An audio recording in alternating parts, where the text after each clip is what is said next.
नमस्कार, स्वागत है आप सभी का केबीसी न्यूज में। मैं हूं आपके साथ शिवानी। उत्तराखंड के देहरादून में कांग्रेसी कार्यकर्ताओं ने केंद्र सरकार पर केंद्रीय जांच एजेंसियों के दुरुपयोग का आरोप लगाया। साथ ही ईडी कार्यालय का घेराव करते हुए विरोध प्रदर्शन किया।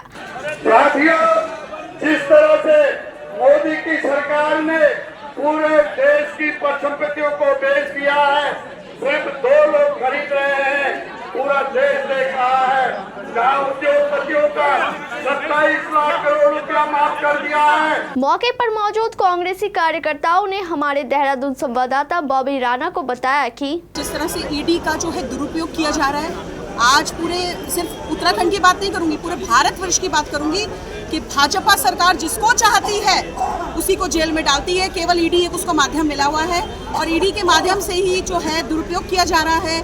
जो लोग निवेशक हैं या कोई यहाँ पर बिजनेस करना चाहता है, किसी ने पैसा कमा लिया, बस एक ही एजेंडा बना रखा है भाजपा सरकार ने।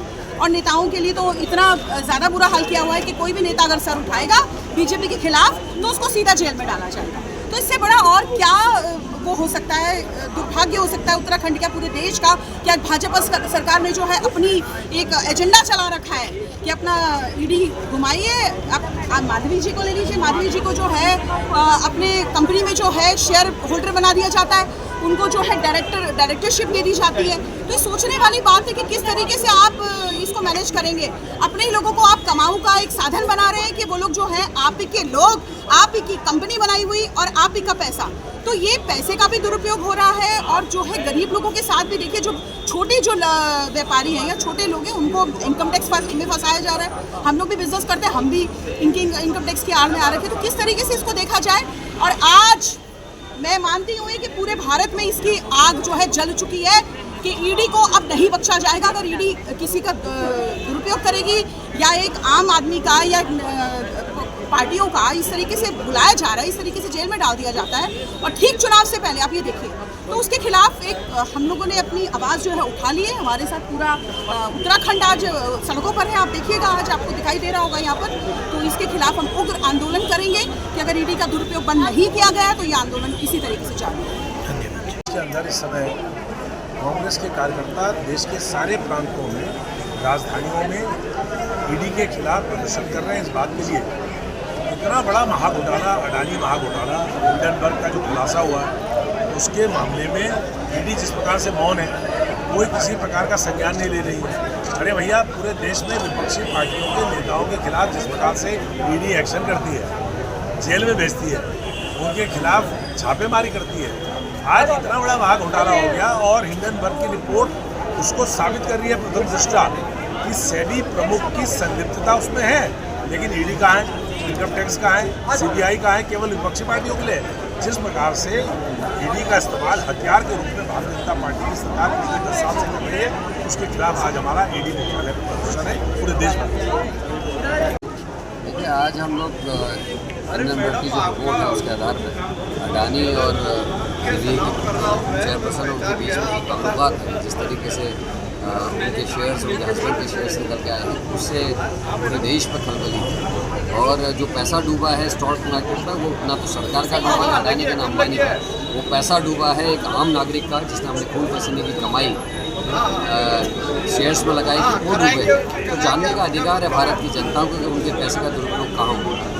देश की संपत्तियां देश के पैसे से खरीदी जा रही, बैंक से लोन दिए जा रहे हैं सेठों को, और वो हमारी ही परिसंपत्ति को देश की परिसंपत्ति खरीद है। ये जानने का हक हर भारतवंशी को है, इसलिए भी आंदोलन है। ईडी और सीबीआई का जिस तरीके से राजनीतिक टूल के रूप में इस्तेमाल हमारे देश के प्रधानमंत्री और गृह मंत्री कर रहे हैं, उसका ये विरोध है। जो बीजेपी में चले जाता है, चाहे नारायण राणे हो, चाहे वो येदियुरप्पा हो, उनके खिलाफ चल रहे मुकदमे गायब हो जाते हैं, उनका क्या हो रहा है किसको पता नहीं चलता। ये जानने का अधिकार भारतवंशी को है। और जो लोग सरकार के खिलाफ मुखर रहते हैं, जो मोदी और अमित शाह के खिलाफ ज़्यादा बोलते हैं, उनके खिलाफ ईडी और सीबीआई का इस्तेमाल जिस तरीके से इन 10 वर्षों में हुआ है, निश्चित ही वो दुख देने वाला है। और चेतावनी हम देना चाहते हैं कांग्रेस की तरफ से पूरे देश में आज ये आंदोलन है कि इनका वीजा इस्तेमाल नहीं होने दिया जाएगा। और जिस दिन सरकार बदलेगी उस दिन फिर इन सारी प्रकरणों की जांच करके ऐसे अधिकारियों के खिलाफ भी कार्रवाई होगी जिन्होंने बायस्ड हो गए या किसी पार्टी विशेष के लिए काम करने का काम किया। सरकार से तमाम एजेंसियाँ, ईडी है या सीबीआई है या इनकम टैक्स है या तमाम और एजेंसियाँ भी हैं, जिस प्रकार से केंद्र सरकार के इंस्ट्रूमेंट बनकर केंद्र के राजनीतिक फायदे के लिए काम कर रहे हैं, इसके प्रतिरोध, इसके विरोध में आज हम सब लोग इसी के दफ्तर में धरना प्रदर्शन करेंगे। ये लोकतांत्रिक तरीके से ये आवाज़ भारत की सरकार तक जानी चाहिए, उन तमाम एजेंसियों तक जानी चाहिए, उन तमाम संवैधानिक संस्थाओं तक जानी चाहिए जिन संस्थाओं पर लोकतंत्र को अक्षुण्ण रखने का भार है, जिम्मेदारी है, उन तक ये बात जानी चाहिए। अब तो ईडी नए काम भी करने लगी है। आज तक तो ये था कि डर दिखाकर बीजेपी में शामिल हो जाओ, लेकिन अब एक नया एपिसोड भी ईडी का देखा जा रहा है कि कांग्रेस में रहकर बीजेपी का काम करो। ये भी ईडी की तरफ से अब ऑफर आ रहे हैं लोगों को। ये जो है ये लोकतंत्र के लिए अच्छी बात नहीं है और भारत हमारे देश के लिए अच्छी बात नहीं है। इसके विरोध में आज हम सब ईडी का घेराव। देखिए, देश के अंदर आज जो है ईडी के कार्यालय के ऊपर हमारे कांग्रेस के सभी साथियों का प्रदर्शन है। उसका सबसे बड़ा कारण ये है कि ईडी के लोग लगातार भारतीय जनता पार्टी की सरकार के दबाव के अंदर कांग्रेस के जो हमारे नेताओं ने जो है परेशान करने का काम कर रहे हैं, जबकि परेशान उन्हें करना चाहिए अडानी को, अंबानी को और जो बड़े बड़े पैसे वाले जिनके कर्जे माफ़ किए गए, जिनके घरों के ऊपर जो लगातार जो है हर आदमी ने उंगली उठाने का काम किया है। लेकिन ईडी को कोई दिखाई नहीं दे रहा, सिर्फ एक राहुल गांधी दिखाई देते हैं। हमारा ये मानना है कि ईडी को अपना रवैया बदलना चाहिए, वरना पूरे देश में उनके खिलाफ इस तरह के प्रदर्शन जारी रहेंगे।